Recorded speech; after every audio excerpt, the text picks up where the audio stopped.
L'écho pour tous, présenté par Mehdi Lutim. Madame, monsieur, bonjour. Cette semaine, le gouvernement français a décidé de favoriser la relance de la production en France pour lutter notamment contre le chômage en poussant les entreprises, mais aussi les collectivités territoriales, régions, départements et villes ou groupements de villes, à investir plus pour gagner plus. Alors, ça va-t-il fonctionner cette fois-ci ?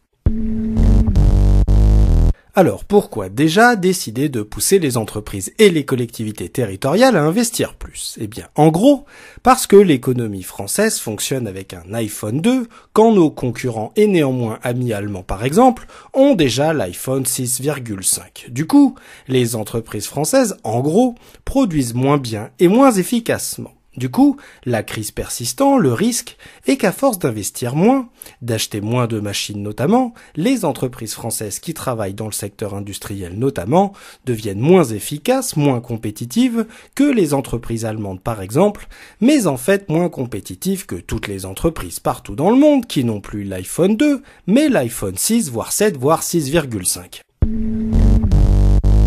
Alors la question pour le gouvernement, ça a été de savoir comment favoriser ces investissements. Et ce gouvernement, pas bête, a trouvé une solution ingénieuse. Il suffisait de baisser les impôts payés par les entreprises ou les collectivités locales qui investissent. Et oui, la baisse d'impôts pour relancer l'activité économique, personne n'y avait encore sérieusement pensé. Mais le souci, évidemment, avec les idées neuves, c'est qu'elles sont parfois risquées et inefficaces. Et en matière d'investissement, le risque, c'est que baisser les impôts ne suffise pas à relancer suffisamment les investissements. Alors pourquoi ? Eh bien parce qu'en fait, déjà, les collectivités territoriales ont du mal à boucler leur budget à la fin de l'année, et que du côté des entreprises, on investit quand on doit produire plus, parce qu'on reçoit plus de commandes de la part des clients. Les entreprises, quand elles reçoivent moins de commandes, elles n'achètent pas plus de machines, même si ça coûte moins cher d'acheter des machines parce qu'on paie moins d'impôts quand on achète des machines. Alors, que faire pour relancer l'investissement ? Eh bien, c'est là que ça devient compliqué, parce qu'il faudrait pour savoir cela mettre la main sur un livre d'éco de première à la bibliothèque du lycée.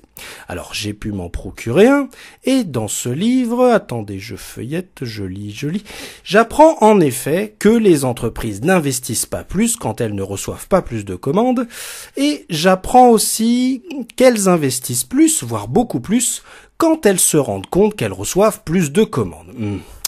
Du coup, j'en déduis qu'il faudrait tout d'abord que la quantité de commandes passées aux entreprises augmente, et donc favoriser l'augmentation de la consommation, pour que dans un second temps, les investissements augmentent à leur tour. Alors, deux choses.